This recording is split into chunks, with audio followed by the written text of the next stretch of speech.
Oi pessoal, eu sou a Juliana e hoje vamos conversar sobre os meus livros clássicos favoritos. Eu separei aqui alguns clássicos maravilhosos, vou dizer o porquê eles são tão especiais para mim. Aqui eu não classifiquei eles numa ordem de preferência, por exemplo, em segundo lugar esse livro, em primeiro lugar esse livro, porque isso seria impossível para mim. Cada clássico é especial por um motivo diferente, cada um trabalhou de uma certa maneira algo em mim. Então nós não teremos aqui uma ordem de preferência. O que eu fiz foi colocar os livros numa ordem cronológica, como se fosse uma linha do tempo. Primeiramente eu vou começar a falar pelos clássicos mais antigos, os clássicos mais clássicos, até chegar a um clássico mais contemporâneo, tá bom? Então vamos começar? Publicado em 1847, O Morro dos Ventos Uivantes, de Emily Brontë. Esse livro maravilhoso narra a sombria e complexa história de paixão e ódio entre dois personagens, que são, assim, no mínimo, pessoas de temperamento muito difícil. Aqui conhecemos a Catherine Earnshaw e o Heathcliff. Heathcliff, ele não tem sobrenome. Quando ele era criança, ele foi adotado pelo pai de Catherine. E Heathcliff acabou passando por uns maus bocados, sofreu abuso, preconceito, entre outras coisas. Mas ele e Catherine vão crescer juntos e junto deles vai crescer também um amor, assim, um amor muito diferente do que estamos acostumados a ver nos romances românticos. Eu mesma sou uma pessoa que não gosta de livros de histórias de amor propriamente em si, principalmente aquele amor romantizado. Acredito que a literatura tem muito mais a nos proporcionar. Porém, essa história vai muito além disso. Nessa obra encontramos emoções demasiadamente humanas sobre a ótica da degradação do caráter humano, até onde se pode chegar por ter sido exposto a diversos sofrimentos. Vingança é uma loucura. Agora, outro livraço publicado em 1856, Madame Bovary, de Gustave Flaubert. A personagem principal aqui, Emma Bovary, é uma jovem sonhadora camponesa que ama ler livros românticos e se casa com Charles Bovary, que é um médico. Na verdade, ele é um oficial de saúde, um pouco mais velho, já viúvo, e ela casa achando que iria encontrar ali um grande amor da vida, que esse amor iria lhe trazer felicidade, embriaguez, coisas que ela costuma encontrar nos livros de romance que ela está acostumada a ler. Só que a realidade acaba não sendo bem assim. Então, ela, não encontrando essa grande paixão no casamento, nem na maternidade, ela vai ficar entediada e vai buscar outras formas de paixão para a vida dela. E ela está sempre em busca do inatingível, sempre em busca da paixão, e a gente sabe o quanto isso pode ser destrutivo. Então, o drama aqui de Emma Bovary é o abismo que há entre a ilusão e a realidade, o tédio. A questão aqui é o alto preço de estar sempre em busca das paixões. E Gustave Flaubert levou 5 anos para escrever essa grande obra. Outro livraço aqui, publicado em 1866, Crime e Castigo, do consagrado escritor russo Fyodor Dostoiévski.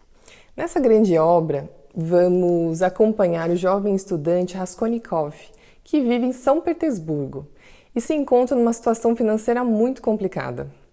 Então, tomado pelo desespero, ele decide cometer um crime e tenta justificar isso com uma teoria. A de que grandes homens como César e Napoleão foram absolvidos pela história porque tinham grandes causas, como se o crime pudesse ser compensado por ter sido cometido por um bem maior.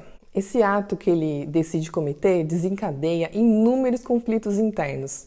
Temos aqui uma narrativa psicológica complexa e densa, onde nós, leitores, entramos na mente do personagem, acompanhando suas lutas interiores, sentimos com ele angústia, desespero, medo, culpa, entre outros sentimentos intensos que são desenvolvidos durante a leitura.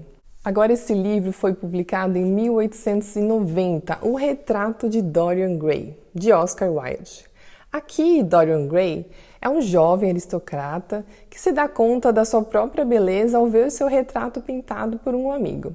E aí ele deseja ser jovem e bonito para sempre, como naquele quadro. Então, ele passa a ser um homem egoísta preocupado apenas com o próprio prazer. Dorian percebe que quanto mais se afasta dos comportamentos considerados respeitáveis da sua época, quanto mais ele se degrada moralmente, mais o seu retrato se deteriora, enquanto ele mesmo, Dorian, permanece jovem. Esse livro traz reflexões sobre moralidade, beleza, decadência e uma vida de aparências, sendo tudo isso ainda muito valorizado nos dias atuais. A busca pelo prazer, de novas sensações. É impressionante o quanto esse tema ainda continua atual, o quanto esse livro ainda reflete sobre nossa sociedade, especialmente na valorização do superficial. Essa obra aqui também é muito interessante pelas questões filosóficas e pelo refinamento da escrita. É uma escrita muito bonita.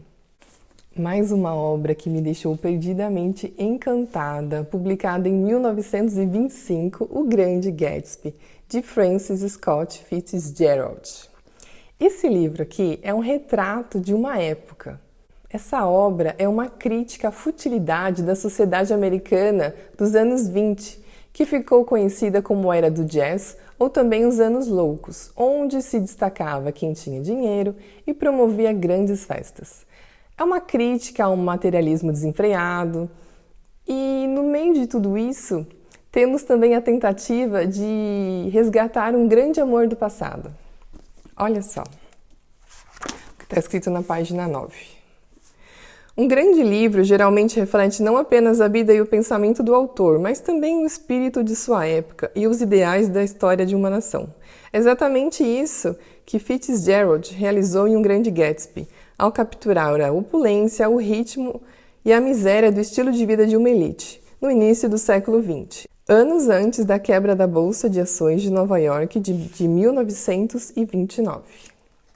Essa aqui é uma leitura muito gostosa e o bacana desse livro é você ser transportado para toda aquela atmosfera de glamour, esplendor, euforia e vazio da época, as festas e todo o seu estilo peculiar daquela sociedade, as melindrosas, o jazz. Fora que essa edição aqui da Antofágica, ela tá muito linda. Essa capa aqui é a arte original da primeira publicação e temos várias ilustrações aqui que dão um show.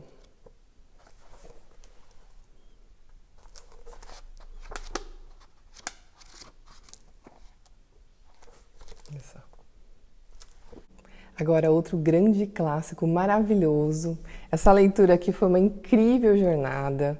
Ele foi publicado em 1936 e O Vento Levou, de Margaret Mitchell. Esse livro é um grande ícone da literatura histórica dos Estados Unidos. Aqui, vamos conhecer Scarlett O'Hara. Ela é uma jovem muito bonita, rica e mimada, que está acostumada a ter tudo que deseja. Ela tem uma vida sem preocupações, mas chega a Guerra Civil Americana e vai mudar drasticamente não só a sua vida, como também a vida de praticamente todas as pessoas ao seu redor. Então vamos acompanhar Scarlett antes, durante e após a Guerra Civil Americana. Gente, essa obra aqui, ela é riquíssima, tanto pelo seu conteúdo histórico, lembrando aqui que a autora Margaret Mitchell, ela escreve pelo ponto de vista sulista. Nós temos aqui cenas extremamente fortes, marcantes da guerra. E outro ponto alto dessa obra é a própria protagonista, que é uma mulher muito fora dos padrões daquela época, uma mulher obstinada. Tem momentos que ela é incrível, uma mulher disposta a tudo para conseguir o que deseja. Em outros momentos ela é uma mulher detestável, sabe? Tem momentos que a gente admira muito a sua força, a sua coragem. Tem momentos que você questiona, Scarlett, por que você está fazendo isso? É um baita livro. Agora, um clássico da literatura italiana, publicado em 1940, O Deserto dos Tártaros, de Dino Buzzati. Essa obra me trouxe muitas reflexões. É uma obra extremamente melancólica. Aqui a história é de um jovem tenente chamado Giovanni Drogo. Ele acabou de sair da academia militar, ele deixa a casa da sua mãe, deixa a sua cidade onde vive, para ir trabalhar em um forte, o Forte Bastiani, que fica na fronteira, no meio de um deserto. E a gente fica sabendo que em algum momento, algum lugar do passado, esse forte foi invadido pelos tártaros, mas nós não sabemos quando isso aconteceu. no momento presente do livro, aquilo ali é só um deserto mesmo, e ele tem a missão de proteger esse forte. Esse jovem rapaz pensa que aquele trabalho, na verdade, é só a primeira etapa de uma grande carreira militar gloriosa. Ele não pretende ficar ali por muito tempo. Mas vão acontecendo as coisas, e esse livro é sobre o tempo, sobre expectativas, sobre achar que algo maravilhoso vai acontecer sempre lá na frente, sempre no futuro, sempre estar projetando coisas para o futuro. E o tempo vai passando, claro, para todos nós. Esse livro ele fala sobre nosso amigo implacável, que é o tempo, sobre expectativas, sobre ciclos de vida que vão passando.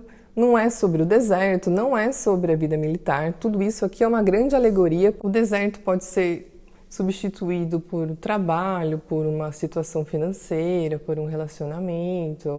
É um livro realmente muito bonito. Outro livro que foi extremamente impactante para mim, publicado em 1942, O Estrangeiro, de Albert Camus. Nessa obra, conhecemos Meursault, um funcionário de escritório que age indiferente à morte da sua mãe, age indiferente no seu enterro. Ele age indiferente a praticamente tudo que acontece na sua vida.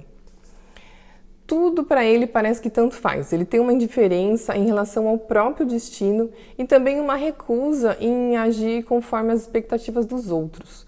Só que nesse desinteresse geral pelas coisas da vida, o que gera muita estranheza e incômodo para nós, leitores, Meursault pode ter a sua vida totalmente destruída por um ato sem sentido. É um livro curto que gera muitas reflexões sobre filosofia existencialista, sobre as inúmeras escolhas e suas consequências. Agora esse livro aqui foi publicado em 1963, é A Redoma de Vidro, de Sylvia Plath. Aqui a protagonista é Esther, uma jovem brilhante com um futuro promissor, que vê sua vida sendo desmoronada por conta da depressão. Esse é o único romance escrito por Sylvia Plath. Ele é considerado um livro semi-autobiográfico, por conter muitos acontecimentos da vida da própria autora, e isso acaba deixando a leitura mais impactante.